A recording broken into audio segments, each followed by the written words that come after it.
Hey everyone! Today we're diving into the mysteries of North Korea, one of the most enigmatic countries on the planet. We're going to uncover its origins, understand the ongoing rivalry with South Korea, learn about the leaders who run the country, and even explore curiosities like the infamous Pleasure Squad. So get ready because here we go. Have you ever wondered why Korea is divided into North and South? Well, it all started in 1945. Before that, all of Korea was a single Japanese colony. But with the end of World War II and Japan's defeat, the Korean territory was split along the 38th parallel. The northern part came under Soviet influence, while the southern part was taken over by the Americans. In 1948, two distinct governments emerged, one aligned with the Soviet Union in the north and the other with the United States in the south. The idea of unifying Korea under a single government became a goal fought over by both sides, and this tension continues to this day. In North Korea, leadership is a family affair. The country was founded by Kim Il-sung, and since then, power has been passed from father to son. After Kim Il-sung, his son Kim Jong-il took over. When Kim Jong-il passed away, the leadership went to his son, Kim Jong-un, an ambitious young man who inherited not just power, but a slew of impressive titles. Kim Jong-un is known as the supreme leader of North Korea, head of the party, the military, and the people, and even marshal. He is seen as a new shining star, an unparalleled strategic genius. When it comes to security, Kim Jong-un doesn't mess around. He has one of the largest personal guards in the world, with around 25,000 members ready to protect him at any moment. Not just anyone can join this elite group. Besides being prestigious, being a guard for the supreme leader comes with benefits like their own housing and guaranteed provisions. However, getting into this group is extremely tough, reflecting the importance and status associated with the role. Have you ever seen those striking images of guards running alongside Kim Jong-un's limousine?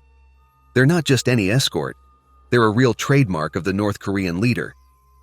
The first time the world noticed these bodyguards in action was during Kim's visit to Singapore.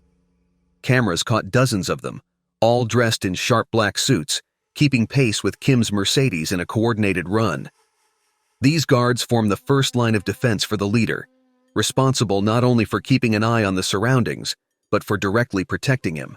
These bodyguards are handpicked, all about the same height as Kim, with excellent vision, and trained in precision shooting and martial arts. They are the only ones allowed to carry weapons near the leader. Dressed in dark suits and equipped with earpieces, these guards don't have to run next to the car all the time, but are always ready to spring into action when the convoy is on the move. Beyond his strict security, Kim Jong-un is known for his ruthless actions against those he sees as a threat. Rumors have it that in 2013, he ordered the execution of his own uncle for corruption and living a decadent lifestyle. The following year, similar accusations were made against his wife. In 2015, the then defense minister was executed with an anti-aircraft gun for something as trivial as falling asleep during a meeting. During his rule, it's said that around 25 high-ranking government and military officials have been executed for various reasons. These events highlight the brutal and relentless nature of his regime. North Korea's military is one of the giants of the world. With over 1.3 million active-duty personnel, it ranks as the fifth largest army globally, an impressive statistic for a country with just 25 million people. Additionally, North Korea maintains a reserve force of about 5.6 million people, highlighting the country's emphasis on defense. To support this massive contingent, North Korea invests a significant portion of its resources in its military, including a fleet of submarines equipped with ballistic missiles, robust artillery, and even nuclear weapons. North Korea's military strength far surpasses that of its neighbor, South Korea, especially when considering nuclear power. Many believe that North Korea's nuclear arsenal is what has deterred the United States from any military action against the country. A North Korean attack could devastate key U.S. allies in the region, like South Korea and Japan, who live in constant tension with their powerful and unpredictable neighbor. Besides its conventional forces, North Korea is also infamous for its cyber operations. The hacker group Lazarus, known for some of the most daring cyber attacks in recent years, is reportedly linked to North Korea's military intelligence department. It's said they have free rein to commit a wide range of cybercrimes and receive direct funding from the state budget, along with all the technical support and security they need for their operations.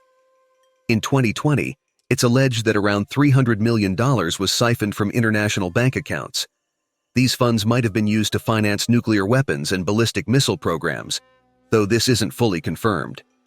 Several high-profile institutions were targeted in cyber attacks, including nuclear power plants in India, industries in South Korea, companies like Boeing in the US, Volvo in Sweden, Sony Pictures, Garmin, as well as cryptocurrency exchanges and FBI offices. As for North Korean leader Kim Jong-un, he has a notable preference for land travel, a family tradition. Due to security concerns, he rarely travels abroad, choosing to move mostly by land. Rumor has it that a special edition of an armored Mercedes-Benz Pullman was developed exclusively for him. Allegedly, his secret collection includes 12 luxury supercars like Chevrolet Camaro, Dodge Viper, and Ferraris, reflecting his taste for extravagant vehicles. The security around Kim Jong-un's garage is incredibly tight, comparable to that of a nuclear weapons facility. To this day, no one has managed to capture a picture of the cars he owns. According to Daimler, the company has no idea how Mercedes vehicles ended up in Kim's garage, especially given the existing sanctions. A company spokesperson suggests they might be used models. American journalists investigated and suggest these cars were transported via a complex route, initially shipped from Rotterdam in the Netherlands to Dalian in China, then to Osaka in Japan, followed by Busan in South Korea. From there, the vehicles went to Nakhodka in Russia, and finally to Vladivostok, where they were flown in using Il-76 aircraft from the Air Yalata Priora airline. Interestingly, Kim Jong-un has been seen inspecting his troops from the back seat of a green Lada Priora, a common Russian model in North Korea, supplied by Avtovaz. These cars are often used by the military but are not exclusive to people in uniform. What's even more impressive than a car? An armored train, of course. This is the most mysterious mode of transport for the North Korean leader during his travels. Imagine a green-painted train with a yellow stripe, highly secretive. Each carriage has its own special function, from a self-sufficient power plant to residential areas, full kitchens, a dining car, a security car, and even a garage. The details of the train's composition are known only to the leader himself. During one of his stops in Vladivostok, he was seen exiting the fourth carriage, the most armored one, with windows at least 5 centimeters thick. Besides being armored, the train is protected against eavesdropping and is completely sealed, with a ventilation system that can even withstand a nuclear attack. Before his passage, a reconnaissance train always checks the security of the tracks 20 minutes ahead, and a second train follows behind to ensure coverage. Inside the train, along with the leader, travel his limousine, ministers, protocol staff, journalists, and other team members. This fortress on rails has traveled the Russian Far East and even reached Moscow on its journeys. Does the North Korean leader have a plane? Yes, and what a plane it is. It's a Soviet model Il-62, manufactured in 1985, a true classic with a touch of exclusivity that even the President of the United States doesn't have. Although it's the oldest among world leaders' planes, it's not used often, but it always impresses when it's in the air. And what about basketball? Kim Jong-un is not only a fan of the sport, but also friends with Dennis Rodman, the NBA star. Rodman has visited North Korea, sailed on Kim's impressive ship, and was taken to a secret island owned by the leader. This island, whose location is a well-kept secret, offers an exclusive experience. Rodman described his week there as a 7-star party, at a luxury resort with infrastructure made for just a few, maybe only for him and the leader. Let's set aside discussions about North Korean leadership and focus on the day-to-day life of its people. In the cities, the streets follow an organized rhythm, with bicycles being the most popular mode of transportation. North Koreans are generally slim and athletic. Nowadays, the country manages to be self-sufficient in terms of food. When it comes to clothing, local productions dominate. Men often wear coats buttoned up to the neck, while women prefer brightly colored dresses. Regardless of style, everyone seems well-dressed, blending in with their surroundings, including the impressive rice terraces that decorate the landscape.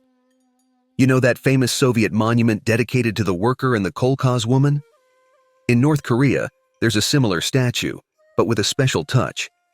In the figure's hand is a brush used for writing ideograms, symbolizing the intellectual contribution of the working classes to the innovations brought by Kim's ancestors. In North Korea, Soviet films are incredibly popular. In fact, more USSR movies are shown on North Korean TV than anywhere else in the world. It's like a real Soviet film festival over there. The country has an intense work culture, with a 6-day work week, and personal life is seen as something of collective interest. Early marriages are not common. People usually get married between the ages of 25 and 30. Before starting a family, young people are expected to dedicate their best years to the development of the country and society. This includes not just military service, but also excelling in their professions. Speaking of nationalism, who can forget Donald Trump's famous speech about the need to dismantle the DPRK? The North Koreans certainly haven't. After his words, nearly 5 million of them voluntarily enlisted in the army, including 1.5 million women. North Korea's nuclear program and its resilient spirit seem to have even intimidated ambitious figures like former President Trump, who hesitated to attack the country immediately. Despite its isolated image, North Korea is not as alone as it seems. In fact, many countries openly or secretly support it. In North Korean museums, you can find gifts from nations like China, Russia, Syria, and Saudi Arabia.